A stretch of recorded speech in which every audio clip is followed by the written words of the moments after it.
ആളുകൾ എങ്ങനെയാണ് നമ്മളെ സ്വാധീനിക്കുന്നത് എന്നതിൻ്റെ 15 ട്രിക്സാണ് ഈ വീഡിയോയിലൂടെ പറഞ്ഞത്. നിങ്ങൾ ഒരിക്കലെങ്കിലും വിചാരിച്ചിട്ടുണ്ടോ, ഞാൻ വേണ്ടെന്ന് വെച്ച കാര്യം പിന്നെ എങ്ങനെയാണ് വീണ്ടും ചെയ്തത്? അവരുടെ വാക്ക് കേട്ടപ്പോൾ എങ്ങനെ എൻ്റെ അഭിപ്രായം മാറി? ആ വ്യക്തിയെ ഞാൻ എന്തിനാണ് ഇത്രയ്ക്ക് വിശ്വസിച്ചത്? ഇത് യാദൃച്ഛികമല്ല. നമ്മുടെ തലച്ചോറിന് ചില ബലഹീനതകളുണ്ട്. അത് മനസ്സിലാക്കിയ ആളുകൾ പരസ്യങ്ങളിലും സോഷ്യൽ മീഡിയയിലും വ്യക്തിബന്ധത്തിൽ പോലും അത് ഉപയോഗിക്കുന്നു. ഈ വീഡിയോ അവസാനം വരെ കണ്ടു കഴിഞ്ഞാൽ പിന്നെ ആർക്കും നിങ്ങളെ സ്വാധീനിക്കാൻ കഴിയില്ല. So watch this video full. First one is halo effect. സുന്ദരനാണെങ്കിൽ നല്ലതാണ്, നല്ല വസ്ത്രം ധരിച്ചാൽ നല്ലവനാണ് എന്നിങ്ങനെ നമ്മുടെ തലച്ചോർ പെട്ടെന്നങ്ങ് തീരുമാനിക്കും. ഉദാഹരണമായിട്ട് ഒരു ഇൻ്റർവ്യൂവിൽ ആദ്യത്തെ 30 സെക്കൻഡിൽ ഒരാളുടെ രൂപം കണ്ടിട്ടാണ് പലരും അഭിപ്രായമുണ്ടാക്കുന്നത്. ഒരു വീഡിയോയിലാണെങ്കിലും ആദ്യത്തെ 30 സെക്കൻഡാണ് ഹുക്കായിട്ട് ആൾക്കാർ ഉപയോഗിക്കുന്നത്. അതിനുശേഷം എന്ത് ചെയ്താലും ശരി അത് വില പോവില്ല. Number 2, scarcity effect. ഇനി ഓൺലി 2, 2 എണ്ണമേ ഉള്ളൂ, ഈ ഓഫർ അവസാനിക്കാൻ 10 മിനിറ്റ്, ഇവിടെ നഷ്ടമാകുമോ എന്ന ഭയം നമ്മുടെ തലച്ചോറിനെ വേഗത്തിൽ തീരുമാനമെടുക്കാൻ പ്രേരിപ്പിക്കും. മൂന്നാമത്തെ മൈൻഡ് ഗെയിം എന്ന് പറയുന്നതാണ് സോഷ്യൽ പ്രൂഫ്. എന്തുകൊണ്ടാണ് തിരക്കുള്ള ഒരു ഹോട്ടലിലേക്ക് അല്ലെങ്കിൽ ഒരു ഷോപ്പിലേക്ക് എല്ലാവരും പോകുന്നത്? മറ്റുള്ളവർ ചെയ്യുന്ന കാര്യം ശരിയായിരിക്കുമെന്ന് നമ്മുടെ തലച്ചോർ കരുതും. ഇതാണ് സോഷ്യൽ പ്രൂഫ്. പക്ഷേ ജനക്കൂട്ടം എല്ലായ്പ്പോഴും ശരിയായിരിക്കണമെന്നില്ല. 4, റെസിപ്രോസിറ്റി. ഒരാൾ നിങ്ങൾക്കൊരു ചെറിയ സഹായം ചെയ്തു, അപ്പോൾ നിങ്ങൾക്കും അവർക്ക് ഒരു സഹായം ചെയ്യണമെന്ന് തോന്നും. ഇത് മനസ്സിൻ്റെ ഒരു സ്വാഭാവിക പ്രവണതയാണ്. അതുകൊണ്ടാണ് ചില കടകൾ നമുക്ക് ഫ്രീ സാമ്പിളുകൾ നൽകുന്നത്. ആ ഫ്രീ സാമ്പിളുകൾ നമ്മൾ ഉപയോഗിച്ചാൽ തീർച്ചയായിട്ടും നമ്മൾ അതിൻ്റെ ഫുൾ പാക്കറ്റ് വാങ്ങും. 5ാമത്തെ എഫക്റ്റ് എന്ന് പറയുന്നത് ആങ്കറിങ് എഫക്റ്റ്. ആദ്യം പറയും ഇതിൻ്റെ റേറ്റ് 10,000 രൂപ, എന്നാൽ നിങ്ങൾക്കിത് ഡിസ്കൗണ്ടായിട്ട് 4,999. കാരണം ആദ്യം പറഞ്ഞ 10,000 നമ്മുടെ തലച്ചോറിൽ ആങ്കറായിരിക്കുന്നത്.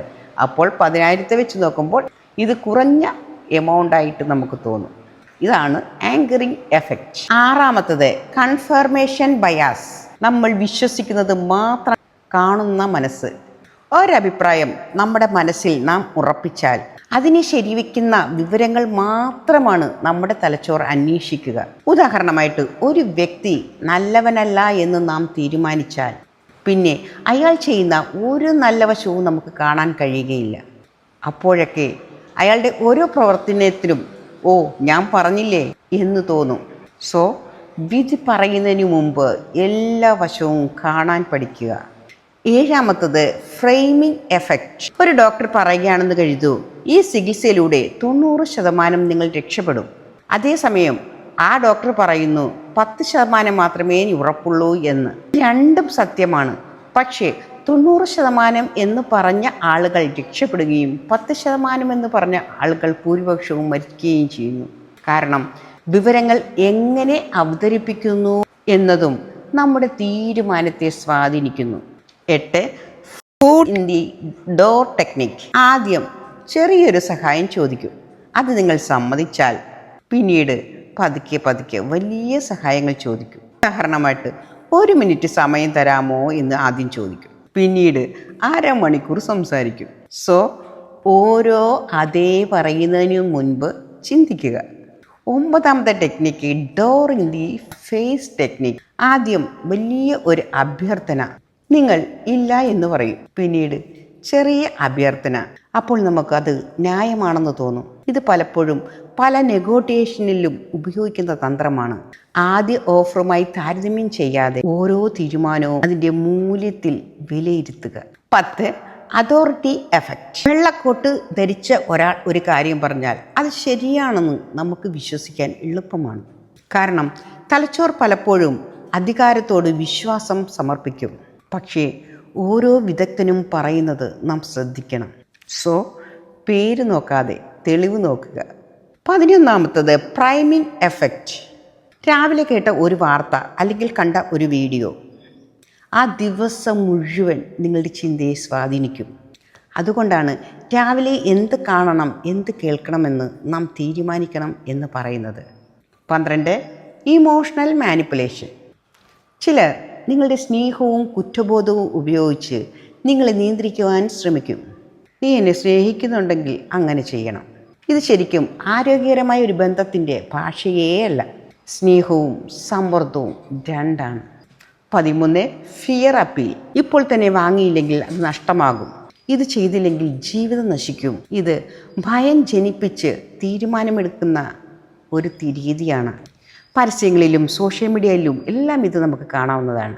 സോ ഭയത്തിൻ്റെ അടിസ്ഥാനത്തിൽ ഒരു തീരുമാനം എടുക്കുന്നതിന് മുമ്പ് ഒരു നിമിഷം ചിന്തിക്കുക. 14. Gas lighting. നീ കണ്ടതും കേട്ടതും ശരിയാണെങ്കിലും അത് നിനക്ക് തോന്നിയതായിരിക്കും എന്ന് പല പ്രാവശ്യം നമ്മളോടൊരാൾ ആവർത്തിച്ച് പറയുന്നു.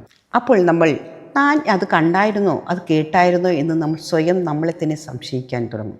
സോ നിങ്ങളുടെ അനുഭവങ്ങളെ നിങ്ങൾ പൂർണ്ണമായി തള്ളിക്കളയരുത്. ഇത്തരം സാഹചര്യത്തിൽ വിശ്വസ്തരുമായി സംസാരിക്കുക. 15. Silence pressure.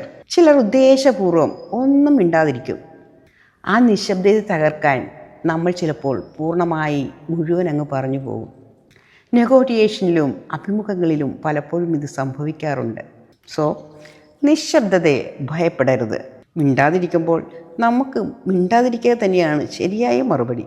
അപ്പോൾ ഈ 15 കാര്യങ്ങൾ നിങ്ങൾ ശ്രദ്ധിക്കുകയാണെങ്കിൽ ഇനി മറ്റൊരാൾക്ക് നിങ്ങളെ പറ്റിക്കാൻ കഴിയുകയില്ല.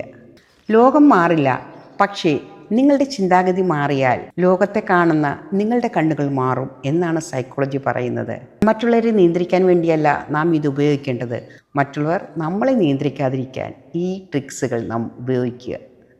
അപ്പോൾ ആളുകൾ എങ്ങനെയാണ് നമ്മളെ സ്വാധീനിക്കുന്നത് എന്നതിൻ്റെ 15 ട്രിക്സാണ് ഈ വീഡിയോയിലൂടെ പറഞ്ഞത്.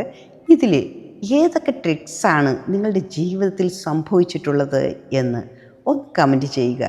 ഈ വീഡിയോ ഉപകാരപ്രദമാണെന്ന് തോന്നിയാൽ ലൈക്ക് ചെയ്യാനും ഷെയർ ചെയ്യാനും മറക്കരുത്. Love you all, be happy. ഇത് മൈൻഡ് സെറ്റ് മലയാളം.